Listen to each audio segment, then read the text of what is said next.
Welcome in, everybody, to episode 19 of Midweek Meetings. I am KnockdownNico with the camera alongside Pr3ssix. What's up? Hey, the NFL season, the regular season, I should say, is officially over. We know what teams made the playoffs. We know what teams didn't make the playoffs. We're going to recap a couple of the games from last week because there were some playoff ones, but most of them were kind of just, whatever. So we'll recap some of the important ones. Then we're going to go over some headlines for this week. A lot of coaches, some GMs and stuff got fired. A couple of injuries for the playoffs as well. We're going to go over as well. And then we're going to go into our predictions for the wild card, and we'll go over our playoff bracket as well for the playoffs. And that will pretty much sum up the episode as well. But let's start off with the games. The first game we're going to recap is the Lions and Vikings game. Whoever won this game was going to be the first seed in the NFC, and whoever lost was going to be the fifth seed. But the Lions pretty much dominated this game. Yeah, Sam Darnold did not play like the QB that we've all known to love this year. He was looking more like the Jets version of Sam Darnold, and just not a great showing for the Vikings in general. That Brian Flores defense was not up to par that day, and the Lions could basically do whatever they want. Jameer Give had 4 total touchdowns. He just ran all over this team. So I think it kind of shows that the Lions are really in a tier of their own in the NFC at least. I think they can probably beat any team in the NFC. And the Vikings, they have a little bit of a tougher road to the Super Bowl now, but you know, they can still get it done. Gain some momentum here. Starting in your wild card spot, and they can definitely do things. When you have Justin Jefferson on your team, I mean, you can win any game basically. It just comes down to a chance. So I think both these teams are looking to make pretty good playoff runs, and maybe we'll see a rematch sometime soon. Yeah, I mean the Vikings, they finished 14-3. Two of their losses were to Detroit. So, I wouldn't say it's a common theme, but even in the division, it definitely seemed like, there was a common theme of the teams being good, and they pretty much only lost to Detroit. So I think, like you said, Detroit's kind of in their own tier. I think they're I think they got some in that last game, some players back from injury. And I think they're going to continue to get more players back from injury as well as we go on into the playoffs. So that's only going to help them, especially on the defensive side. But yeah, Jahmyr Gibbs, absolutely dominant. He had 3 touchdowns on the ground. So, and then I think he had a rushing touch or a passing touchdown as well. So, or receiving, I should say. So they look good. Obviously, they get the bye week. So, any banged up players or injuries, they can go ahead and rest up.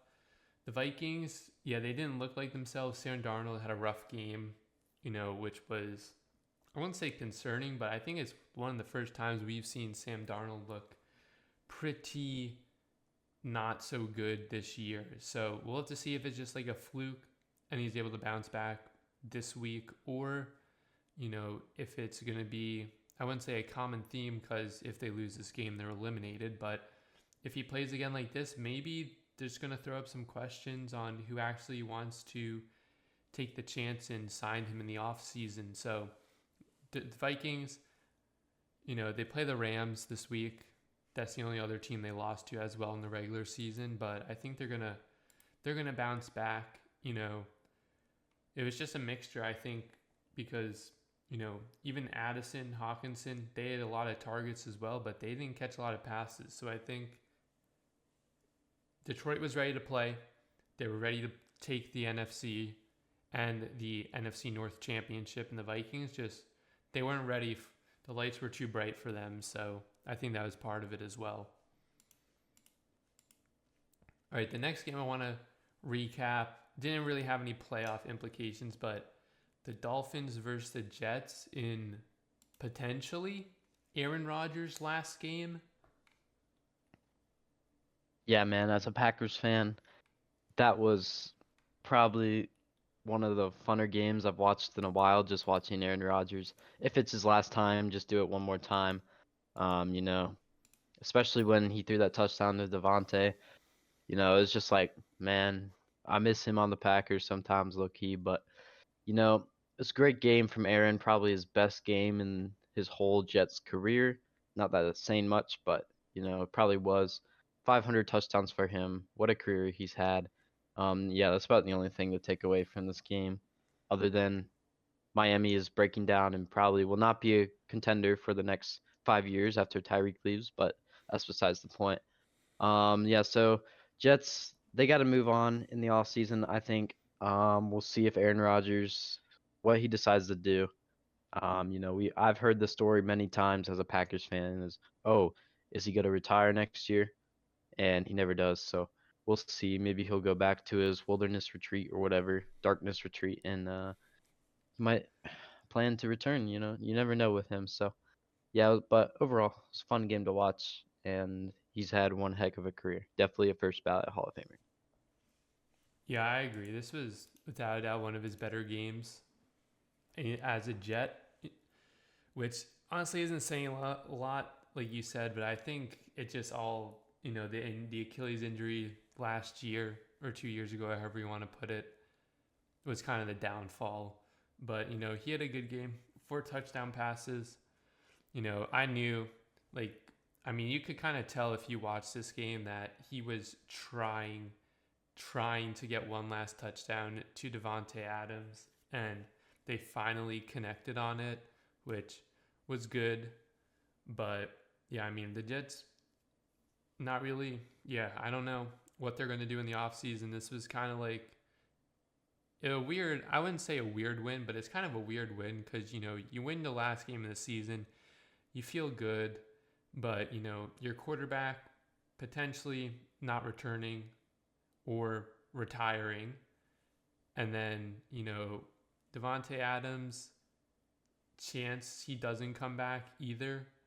Garrett Wilson's, I'm not saying he's looking to trade out of New York, but I don't think he really wants to be in New York anymore either.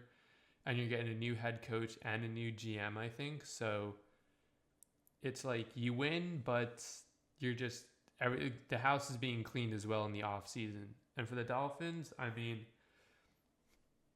don't know if they win this game with Tua. I feel like Tua should have played, but I guess his hip injury was too much. He wasn't able to play, because if they win this, obviously the Broncos won. They probably wouldn't have made the playoffs anyway. But I feel like if Tua plays, it would have given this team more of a chance. And now you have some drama with Tyreek Hill, who had a pretty down year for Tyreek Hill standards, especially. So, we'll see what happens with there. A lot of people have been getting on the head coach as well. So we'll just have to see what happens in Miami. We'll see. Yeah, it did not look good for the Dolphins, although A-Chain was there. I think they do need some big changes as well. And I think I thought they fired their defensive coordinator. I could be mistaken. I thought they fired one of their coaches as well earlier this week. So there's that as well. So they're going to be looking to fill that position as well. So, I feel like both these teams, the Jets more, they're both in a rebuild essentially. So we'll just have to see how it goes for both of them. Those are the games we're going to recap though for this week. There weren't too many, a lot of them were just backups playing or, some playoff implication, but once Kansas or Denver dominated Kansas City, those pretty much had no impact. But we're going to move on to now some headlines. We got a couple coach firings. The first one we are going to go over is the Patriots fire Gerard Mayo. Yeah, I don't think, Gerard Mayo, it was his first year as a coach. Sure, they didn't do too well, but I don't think people were expecting him to be fired. I think the kind of consensus idea was that he'd get another year at least. It's hard to work with a rookie QB and expect to be this top caliber team, especially in your first year as head coach. So that's kind of an interesting situation in New England. Um, Kraft or whatever the owner's name is even came out and said that can't believe he's firing him and that he deserves another chance, which is kind of weird. But anyways, yeah, Patriots, they kind of messed up their draft spot by winning that last game against the Bills, so they're in the kind of mid first round now almost. They're not going to have that premium pick in the top of the NFL draft next in the spring, so it's an interesting spot for the Patriots. I'd like to see them since they're looking for a head coach. I'd like to see him take like a Mike Vrabel or something like that. Vrabel seems like he'd be a perfect fit for New England, and yeah. But unfortunate for Gerard Mayo, I feel like he definitely deserves another chance somewhere else. Yeah, that was kind of a weird situation for New England. I don't think he was fully prepared for the job. And then, they fired him. And then Robert Kraft comes out with some kind of weird statement essentially saying, like, they kind of not forced him, but they kind of put him in a position that he wasn't necessarily ready for at the time, especially with that team. So, yeah, we'll have to see, if he gets hired by another team, Gerard Mayo, even if it's really defense or, some sort of position coach, because I don't think he's going to get hired by another team as a head coach. I mean, they're fourth right now in the draft, right? They could have arguably had the first or a top three if they didn't win that game. But, after Joe Milton, that game, pretty impressive game by him. Maybe there's some draft value in him. Maybe they trade Joe Milton, it's not going to be a super high draft pick, but maybe they get a first round draft pick or, a second, in a couple of years or something to where they can just maybe not this year, but get some picks for upcoming years for the Patriots. We'll have to see though, because they're in that position now. They have Drake May and Milton looked pretty good in that game against the Bills. Granted, it was mostly against backups and stuff, but he looked really solid. So they have that discussion to go to as well. But I agree with you as well. I think Mike Rabel is going to be, I wouldn't say he's the front runner, but I feel like he's probably going to end up with that job over in New England. I'm not sure who else they've interviewed. They've also interviewed Byron Leftwich and Pep Hamilton. So yeah, I think the clear front runner though is going to be Mike Vrabel. I think he's going to end up being the quarterback. I don't know if you saw some stuff on Twitter when he got recently that he was saying, Tennessee shouldn't have fired him, and I think Tennessee ended up firing their GM a couple days ago. So, maybe Mike Vrabel can do a little bit of magic and help this Patriots team. Maybe not the first year, but get up to a somewhat maybe wild card contention team, borderline wild card contention team for the Patriots. But yeah, I think it was just a bad situation for Gerard Mayo. Thrown in there too early, just a little inexperience as well. And, 3-14 or 4-12, 4-13 they finished. So not really a good record either. Up next, the Jaguars have fired Doug Peterson. Yeah, this one was kind of expected. Doug Peterson has not had a great tenure in Jacksonville, especially coming from Philly where he had success. His Jacksonville tenure just has not been very good. And the Jags, they have a lot of talent. They just need to figure out how to use that talent. And so this was probably a good move for the Jags and Doug Peterson, I think. They just weren't working out there in Jacksonville. I'd like to see the Jags go out and get a guy like Ben Johnson or Joe Brady or something like that. One of the brighter offensive minds in the game who can really elevate Trevor Lawrence's play and, just get all those weapons on that offense involved. And I think that team has a really good chance to be good if they can go and get a head coach like that. So that would be my hope for Jacksonville if you were a Jacksonville fan. Get one of those great offensive coordinators as your new head coach, and maybe things will be looking up in the future because the talent's there. I mean, they got Lawrence, they got BTJ. ETN's talent's questionable, but um, there's a lot of pieces there, and definitely something to build on. Yeah, I have a list here of head coach interviews the Jaguars have requested for. It consists of Kellen Moore, Todd Monken, Joe Brady, Liam Cohen, Ben Johnson, Aaron Glenn, Patrick Graham, and Robert Sala. But I think, you know, it's I feel like it's 50-50 reaction on the Doug Pearson firing, right? I mean, he had some like decent seasons with Jacksonville. I think they got to the playoffs 1 or 2 years he was with them, but at the same time, especially this year, expectations were high. I wouldn't say super high, but they were high.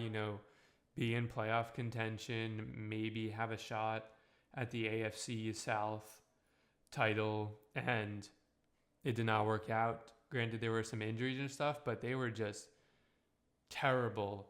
And I think dating back to last year, at one point, like I forgot what the exact date was, but Jacksonville had only won 5 games from like this year and from part of last season. So yeah, Doug Pearson gone. We'll see if he goes to another team or what he will do, but I think they do need to go for a offensive head coach versus more of a defensive minded head coach. So, we'll see what route they go. Obviously, someone like Ben Johnson and maybe even a Joe Brady, they are going to be wanted by a lot of teams. The Bears are interested in Ben Johnson again. There's probably a lot of teams interested in both those people. So I guess it's just going to come down to what route do they want to go? Do they want more of a defensive minded head coach? Do they want more of an offensive minded head coach? And who's available and how, I guess, soon they want to take action and go ahead and sign them. But I feel like you said, Jacksonville, they have some pieces. They don't have all the pieces, but they have pieces. But they just need maybe a couple offseason acquisitions, maybe a couple of draft picks, to hit. And I feel like they'll be back in wild card contention maybe this coming season. If not, definitely next season, especially if they get the right head coach in there. The final head coach firing we're going to talk about is Antonio Pierce has been fired by the Raiders. Yeah, this one, I'm not sure how to feel about this one. I had heard that Antonio Pierce and Mark Davis were talking about the future in Las Vegas, but sounds like that clearly wasn't true as Pierce was fired. Pierce, he brought the energy after last season, so that's why he got signed again. But I don't know, there just wasn't much going on in Las Vegas this year. I feel like, in my opinion, they were probably the worst team in the NFL. I mean, they just didn't utilize anyone. I mean, they let Devontae Adams walk. They didn't address their running back issues at the beginning of the year. They believed in Zamir White, and it just didn't pan out. They really didn't make many moves in the offseason. Their best acquisition was Brock Bowers. So, it feels like I don't know where that lies on whether it's the GM's fault or if it's Antonio Pierce's fault and how much influence he had on those changes, but I I don't think he did enough, and I think that's why he's being fired. I feel like this team, they had Max Crosby, they had Devontae Adams and Jacoby Myers, a great 1-2 punch. But like I said, they made terrible offseason moves. They didn't address their QB situation. They stayed with Aiden O'Connell. Clearly was not the right choice. And yeah, I mean, it sucks. I think he's a pretty cool guy, but maybe just not the right head coach for them in Las Vegas. Yeah, I'm not gonna lie. This one caught me a little bit off guard. There were a bunch of reports and stuff like a couple days before. Oh, they're gonna keep him. They're gonna keep him.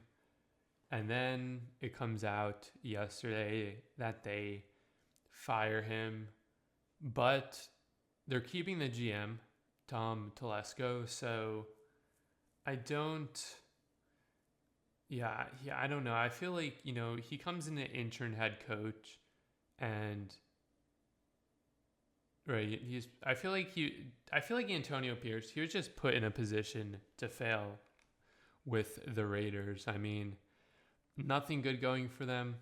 I don't know how much influence the coach has on saying how aggressive they should be in free agency, but who they got like Gardner Minshew probably is their quote unquote best player out of free agency. That was it. They drafted Brock Bowers, which was good. They traded away Devontae Adams. They need a running back. The running backs, was a revolving door with players just not panning out and then injuries.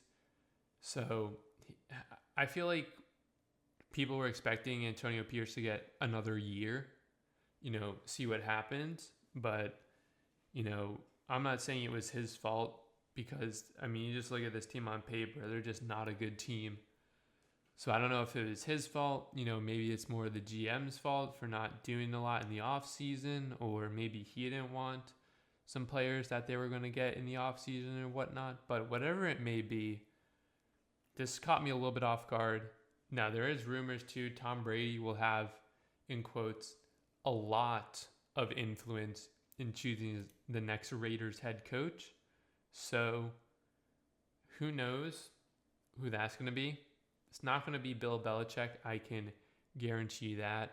Maybe it's, Mike Vrabel or someone like that, but we'll have to see. Apparently, Tom Brady is going to have a lot of influence with this next coach, but I feel like Antonio Pierce, maybe not a head coach job this year, but I feel like he's still getting another shot somewhere, maybe back as a defensive coordinator or something like that. So I don't think he's fully done in the NFL, Antonio Pierce. It just caught me a little bit off guard, I will say. Those are the head coaches firings we're going to go over. I mean, if you've been keeping up, there have been, I wouldn't say a ton of movement, but just a lot of teams interviewing different people, different head coaches and stuff for positions, offensive coordinators, defensive coordinators, a bunch of teams interviewing a bunch of different people for that head coaching spot that they need. But we're going to move on. I'm going to kind of combine this as one, but we're going to go over our playoff bracket into our, predictions for the wild card as well. So last week, for the last week of the regular season, I ended up going 11-5, which was pretty solid. Yeah, I believe I went 9-7. I'm not looking at it right now, but we did tie in the end, and so we had the Yeah, I same amount came of back. wins and losses, which is kind of crazy. Indeed, yeah. Yeah, players. Yeah, you went 8-8 last week, so Yeah, not a great week. crazy that we ended up tying. But all right, let's move on now to our playoff bracket, and how we'll do this is, since the wild card's first, we're just gonna go. We'll just pick our predictions, or however you want to do it, for the wild card teams, and then once we go over those, we'll do the rest of it for divisional, conference champ, and the Super Bowl. But we're going to start out in the AFC. First game we're going to do is the 4-seed Texans. They are playing at home against the Chargers. This should be a good game. Both these teams are young. They're kind of raw talents. This game I feel like could go either way, but I'm gonna go with the Chargers here. I feel like the Chargers are riding more momentum. They're the healthier team, and I think that's really what puts them over the edge over the Texans. The Texans just have too many missing parts, especially on the offensive side of the ball. Tank Dell out for the season. Stephon Diggs out for the season. Their receiving core just isn't good. And CJ Stroud, he hasn't been playing his best ball this year. He doesn't look like the rookie CJ Stroud. And I think Herbert and the Chargers are rolling. They got J.K. Dobbins back.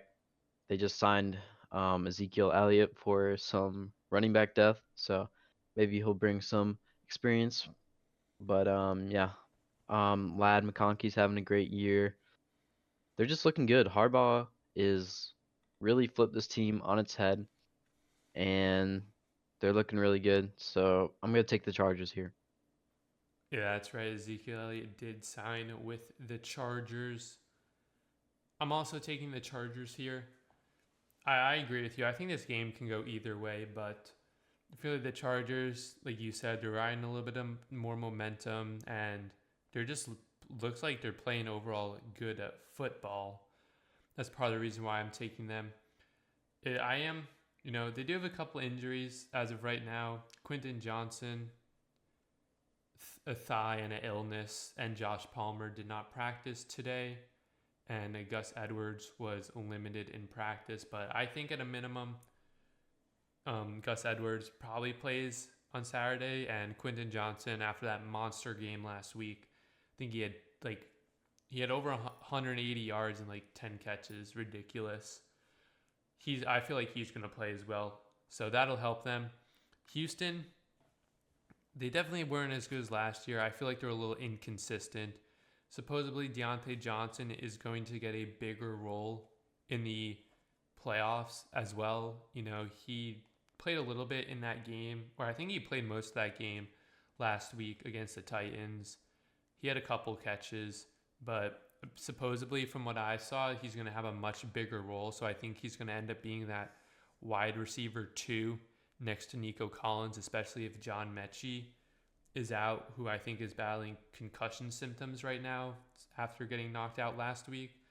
But this game, it's either going to be really gritty or it's either going to be really high scoring. These teams both have the ability, especially on defense, to limit the offensive opponents in the run game, in the passing game as well.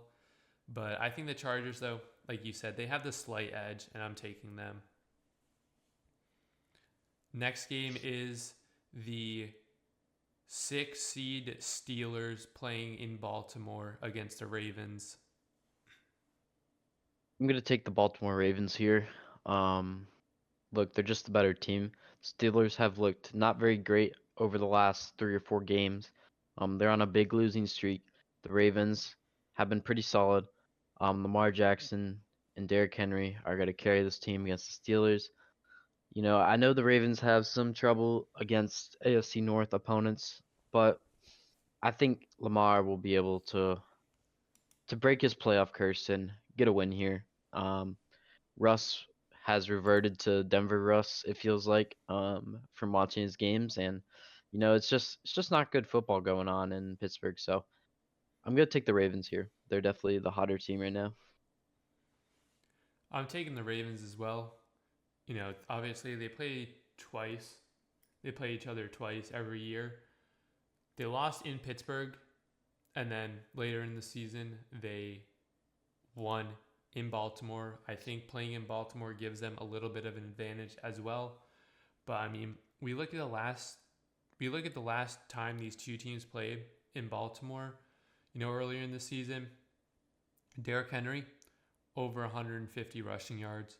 Lamar had 3 touchdown passes. Now, I'm pretty sure they're going to be without Zay Flowers, who is battling that knee injury from last week. I don't think, from what I've seen, he didn't practice today, but from what I saw as well, he was a not he there was a very low chance he was going to be able to play in this wild card game. So they're going to have to rely heavily on Rashad Bateman and whoever else, and Mark Andrews and whoever else their wide receivers are. But I mean, we look back to last week, even though it was against the Browns, Rashad Bateman, 5 catches, 76 yards and a touchdown, 8 targets. So even without Zay Flowers, he only had 2 targets that game. I feel like they will be able to, run the ball. They'll throw it to Mark Andrews. They'll throw it to Rashad Bateman.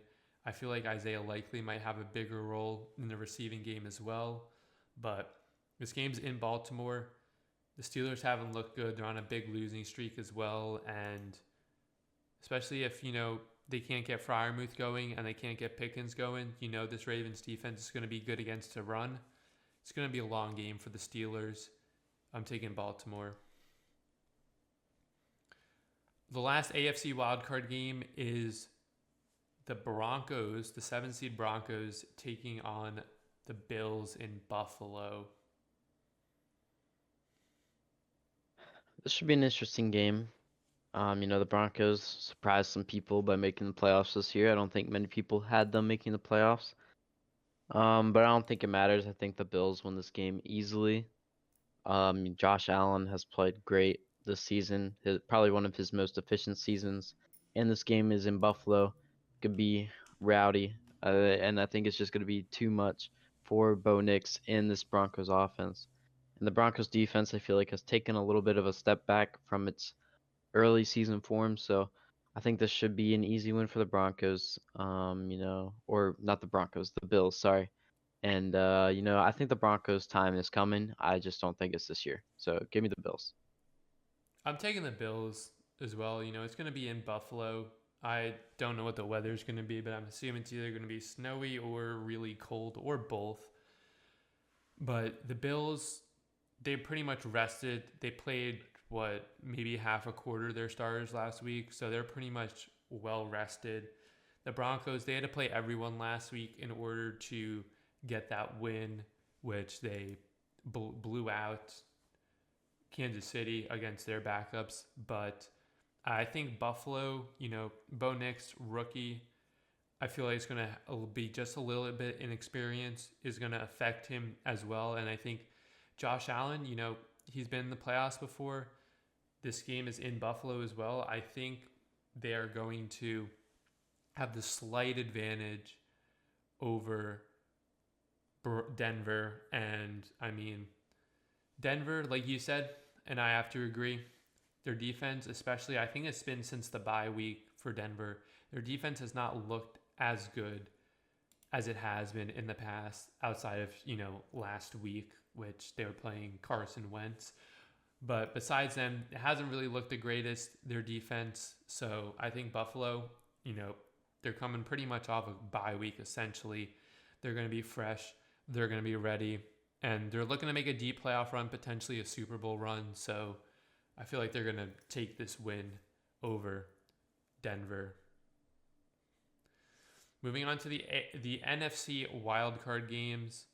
At least the first one up here, but I think this one's being played Monday night, is the Vikings. The 5-seed Vikings are taking on the 4-seed Rams. And I saw this statement from the NFL. This is about an hour ago from when I saw this tweet. But, if for some reason they can't play the game at SoFi Stadium, the game will be played in the Arizona Cardinals Stadium if necessary. Yeah, I'm gonna take the Minnesota Vikings here.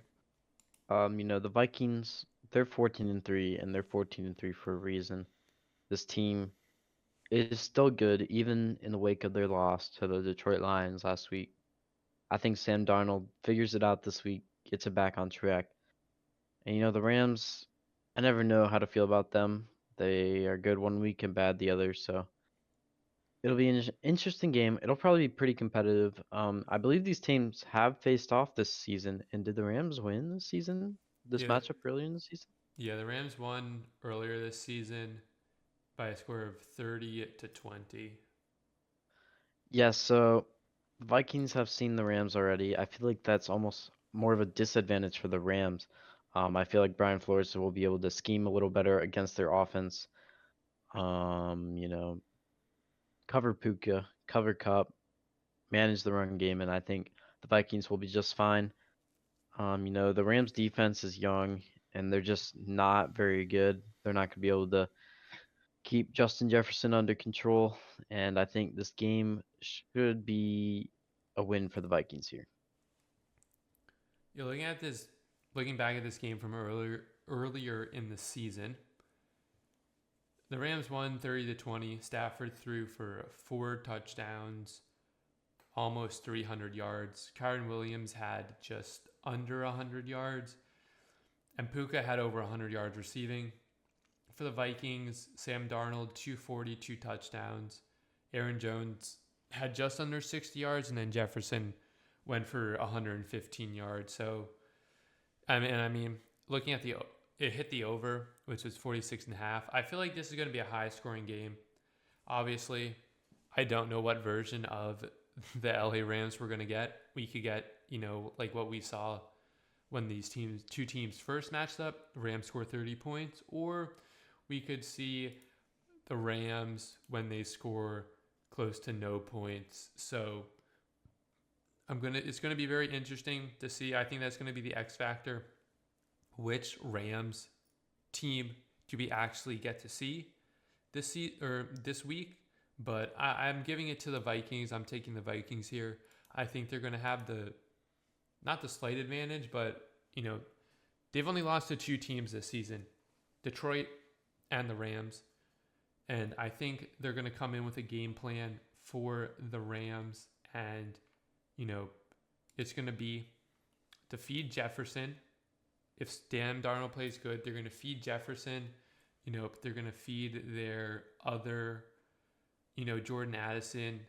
And Hawkinson was not playing in this game. I think he was still injured. So I think that's going to make a difference as well in this game. So I'm giving it to the Vikings, although after watching them against the Lions, I am a little worried about their run defense. I feel like Kyron Williams might be able to have a really good game against them in the running game.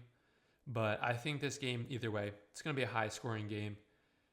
Sam Darnold only threw the ball 25 times when these two teams first met up. I think he's going to throw at least 30, if not 35 times this game.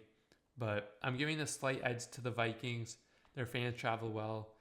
If this game ends up being in SoFi, it's pretty much a home game for the Vikings. So I'm taking the Vikings. All right, the next game is we have the 6 seed Commanders at the Buccaneers. I'm taking the Buccaneers here. The Buccaneers have some pretty good momentum after that win. Last week, Mike Evans getting the 1,000 yards was probably one of the most memorable moments in this season, probably. It was just insanely fun to watch. But yeah, the Buccaneers offense is really good. Um, Baker's slinging the rock. Mike Evans is going crazy. McMillan is getting involved in that offense. Bucky Irving is looking like one of the best rookies coming out of that draft class at the running back position. And this team just looks good. I think this game's going to come down to the Bucks defense and if they can stop Jaden Daniels. And my answer is I don't think they're going to be able to stop him much, but that's why the Bucks are going to put up a ton of points. I think this game's going to be pretty high scoring. If you watch Jaden Daniels left that game actually against Dallas. I know it was precautionary, but he had some soreness in his leg, I believe, in that game against the Dallas Cowboys. So just a little injury note to watch there. I don't think it's anything too serious, but Jaden Daniels, he's been really good this year, but when he's off, I think he's really off, and I don't know what we'll see from him to see if that lingering leg will affect him or not. But I think it might affect him just a tad. He might be less mobile, kind of when he suffered that injury earlier in the season and he came back and was not running the ball as much. I think we see a similar thing here. So for that reason, I think the Bucks will be able to contain the Commanders a little easier, and I think the Bucks will win this game. I'm taking the Bucks as well. A little fun fact, not really a fun fact, but these two teams did play each other. It was the first game of the season. The Buccaneers won by a final score of 37-20. This game was also played in Tampa. Now, I know Jane Daniels has gotten much better since the beginning of the season, but in that game, he only threw for 184 passing yards. He did lead the team in rushing, but that's not the thing I want to point out. I want to point out that Brian Robinson Jr. and Austin Eckler combined for a total of 50 yards on 14 carries, which the Bucks run defense outside of, scrambling quarterbacks is really good. I think it's going to be the same sort of thing, maybe outside of Jane Daniels scrambling and running around.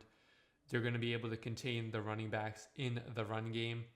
Now, on the receiving side for Washington, especially in this first game or this first matchup, Austin Eckler and Brian Robinson were the leading receivers, both in receptions and yards and targets. I think that's going to change a little bit, but I just think, Baker's been looking good. He kind of struggled a little bit in that first half against New Orleans, but he got it back together in the second half. I think he's going to have a big game. Now, they do have, I think Marshawn Lattimore's playing in the playoffs. I don't know his injury status as of right now, but that might give Mike Evans a little bit of trouble. But I think Jalen McMillan is going to have a big game. I forgot what the stat was, but since week 14, I think, he's had 7 touchdowns. I think it's now 8 touchdowns. So he has been a touchdown machine receiving wise for the Bucks.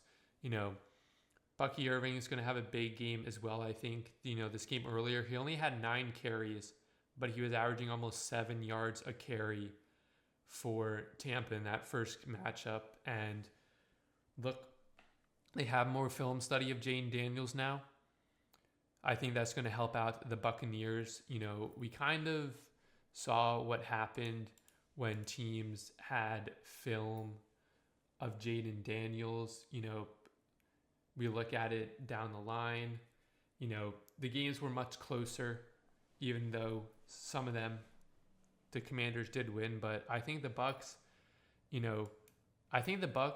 can genuinely be a sleeper pick for this playoffs, potentially conference championship bound. And I think it's going to start here against the Commanders. This might be another high scoring game as well, but I'm taking the Bucks. The last matchup in the wild card or the NFC wild card is the Eagles are at home against Green Bay. Oh, this is a tough one as a Packers fan. Um, you know, I think it'll be an interesting matchup. I think the story of this game is going to be the QB matchup. Um, Jalen Hurts, he's coming out of concussion protocol to play this game. I don't know if he's been activated yet, but as of Monday, he was not activated. I'm assuming he's probably been activated by now. I haven't checked. Yeah, he's limited. So, He was limited in practice today. okay, so yeah, Jalen Hurts is getting his first action since the first week of December, so he might be a little rusty. And Jordan Love, he suffered an injury in that last game of the season last week against the Bears. He had an elbow injury, and I've heard that he can feel his hand again, but he has a little bit of soreness in that elbow, so I'm not sure how much that'll impact him. It's a tough game as a Packers fan, but I'm taking the Packers. All right, look, the last time the Packers played the Eagles in the playoffs was in that Super Bowl run in 2011 where they came in as a lower seed and beat the Eagles as well. I think we repeat history here. Packers. No, nobody thinks that they're gonna win this game. Let's be real. So I think the Packers come in, surprise people, kind of like they did in Dallas last year. Same story, and it should be a fun one. So yeah, we'll see how it plays out. I'm taking the Eagles. Like the Bucks and the Commanders game, these two teams faced each other at the beginning of the season. That game was, on neutral field in Brazil, but the Eagles did win. Now, I think, yeah, it's going to depend on how the quarterbacks are. Jordan Love with that injury and Jalen Hurts coming off concussion. But I think Saquon Barkley is going to have at least 100 yards. I think the goal for Green Bay, they're going to want to run the ball, but if they get behind in this game, they're going to be forced to throw the ball. This game is going to be in Philadelphia, how that crowd in Philly is. And look, there's no Christian Watson, and Christian Watson's going to be out. There's no Jair Alexander. That's definitely going to help out the receiving core for Philadelphia.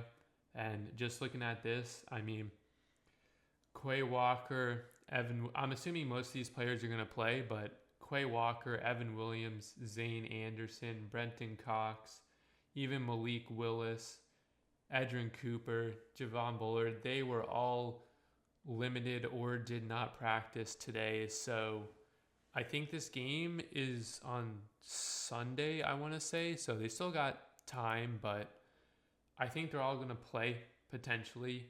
If they don't, especially if it's in the secondary, I think that's going to be a big liability for the Packers. And I mean, the Packers, they're coming off a loss to Chicago. Granted, Jordan Love did get injured in this game, but I mean, they just didn't really look that good overall in this game. And then they lost Christian Watson as well. And the Eagles, they play most of their backups, but they did get that win against the Giants. But I will say, I think Dallas Goedert did play that entire game, so he is not going to be rusty, if anything. And yeah, I don't know. This game's going to be close, I think, but I'm taking the Eagles. I think the home field advantage and some injuries to the Packers are going to be the difference. Plus, if Jalen Hurts isn't 100% and he still plays, I think Philadelphia can just rely on Saquon Barkley to give him 25, 30 carries and propel them to the win. Those are our predictions for the wild card. But being that the playoffs are about to start, we'll just go ahead and see or go over our brackets for the rest of it. So I guess the Chiefs are the 1 seed in the AFC for the divisional. So based on our predictions, we had the same winners for the AFC. It would be Chiefs or the Chargers at the Chiefs and the Ravens at the Bills. And you can just say who's going to win. You don't have to go into super detail if you don't want to. Yeah, so from those two matchups, I got the Chiefs beating the Chargers, and I have the Bills beating the Ravens. I have the exact same thing. I got the Chiefs and the Bills both winning.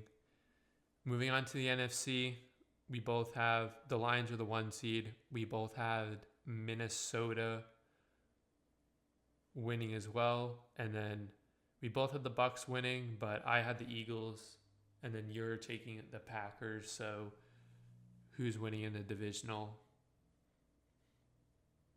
I got the Lions winning, and then I guess the Eagles winning. Feel like they should be able to handle the Bucks. I have Detroit winning against the Vikings, but then I have the Buccaneers beating the Eagles. I just feel like the Bucks, like their defense hasn't been the greatest, but I do feel like they're definitely a sleeper pick, especially with how good that offense has been. Plus, they beat the Eagles earlier. Granted, it was in Tampa though. And then for the conference championships, who do you have? I got the Bills winning in the AFC, and then I got the Lions winning in the NFC. I have the exact same thing. I have the Bills winning over the Chiefs. I think it finally happens. No three-peat for the Chiefs. And I also have the Lions winning as well against the Buccaneers. And then for the Super Bowl, who do you have winning the Super Bowl? Or my Super Bowl winner, I have the Buffalo Bills winning the Super Bowl. Okay, look, they already won this matchup once this year, and the Lions are a cursed team. Everybody knows that, so they definitely are not able to win the Super Bowl. Let's just be real here. I'm taking the Lions. Not that it really matters. The Bills are 0-4 in Super Bowl appearances, and that was on 4 straight years. And I'm not saying there is, but I think, potentially if they make it, Aiden Hutchinson might play in this game. He's going to be rusty, but, he might be the X factor to be the difference in this game. Bills Lions, though, either way, it's going to be a great game, but I think the Lions are going to come out and win the Super Bowl.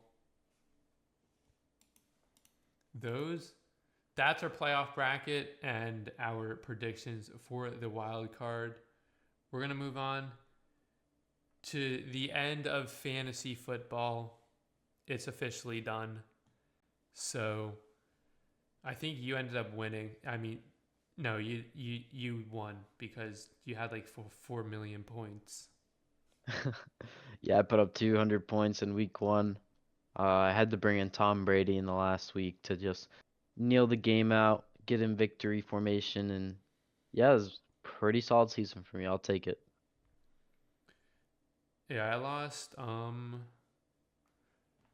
Yeah, I lost that 7th place game. I lost by like 34 points. I mean, I made a whole bunch of changes that last week, but unfortunately, it wasn't enough. But I mean, my team was just super inconsistent all year round, and then the games where I had a lot of points, we just played someone that dropped like 60 points that week. So a bit unlucky, a bit inconsistent.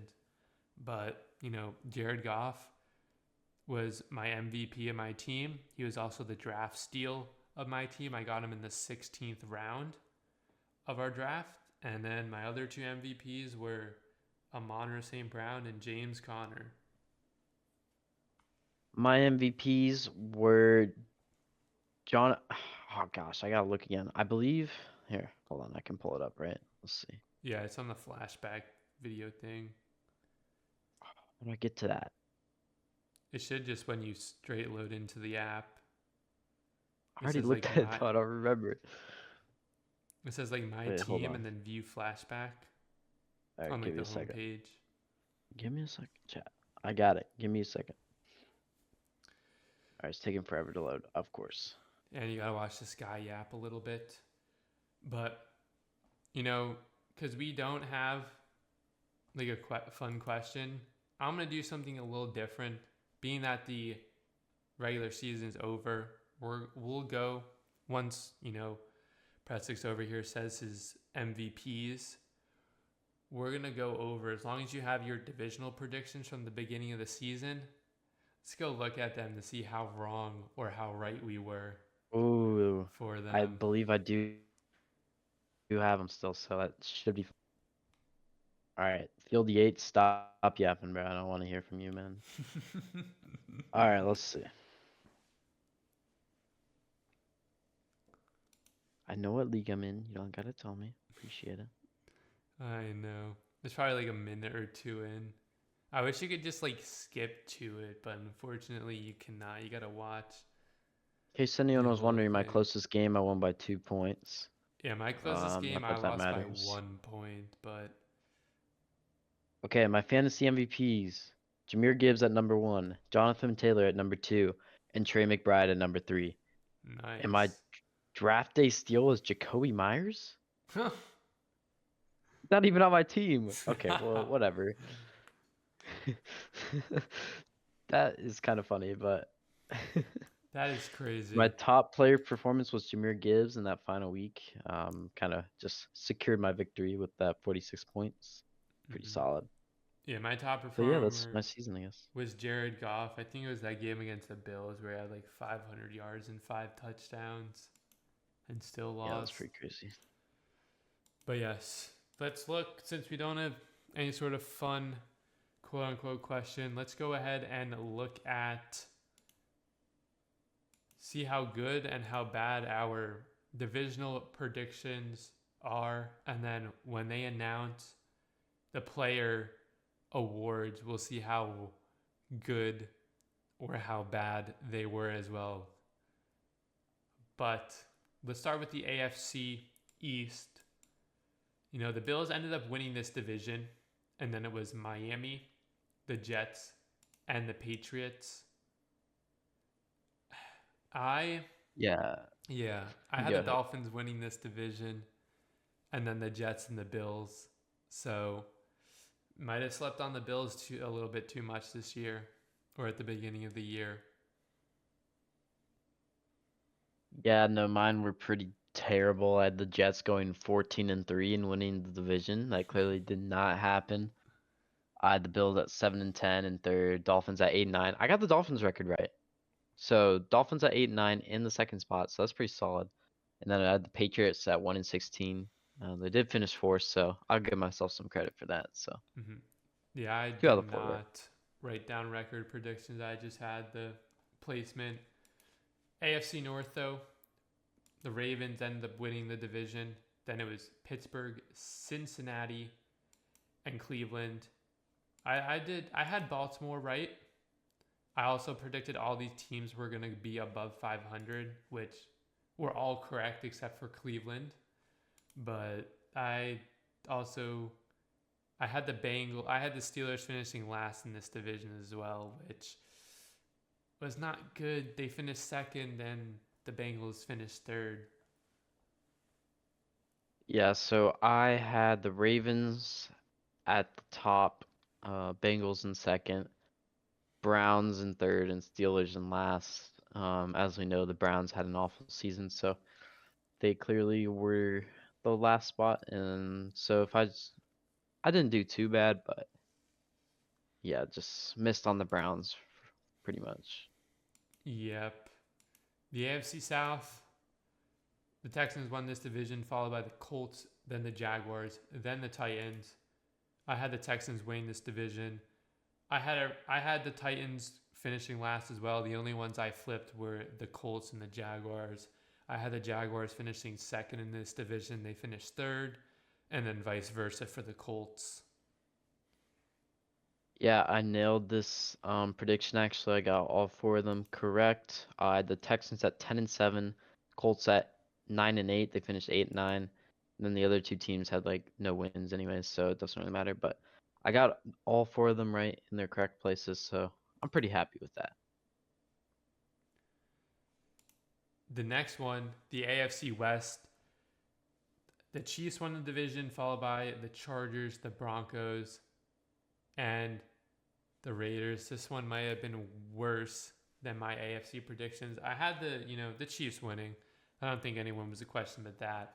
But then I had the Broncos finishing last and the Raiders second.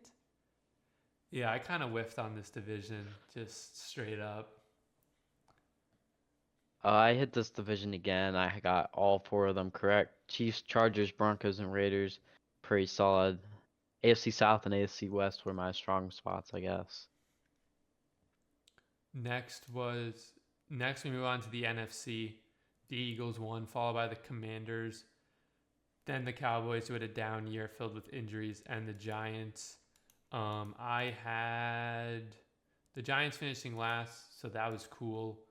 I had the Cowboys winning this division, then the Eagles, then the Commanders. The Cowboys, though, they just had a bad year, a bunch of injuries and stuff. So, you know, one spot off for the Eagles and the Commanders, essentially. Yeah, I had the same prediction as you, so I had the Giants in last. But yeah, I had the Cowboys in first, Eagles in second, Commanders in third. I don't think anyone really expected the Commanders to be this good, so Yeah, I definitely whiffed on the Commanders, but Cowboys, it's just a rough season for them. And then, yeah, kind of chalked the whole thing. Yeah. Same thing with the Broncos. I didn't expect them to be this good this year as well. The NFC North, the Lions won this division. Then it was the Vikings, who were unexpectedly good this year, followed by Green Bay, then Chicago. I had the Lions winning. Then I had the Packers, the Bears, and the Vikings. I think everyone, or at least the majority of people, slept on the Vikings. Everyone thought they were going to be a bad team because of Sam Darnold. They were really good. So, I mean, Packers second or third would have probably been, a solid pick or a guess, but the Vikings just flipped the script.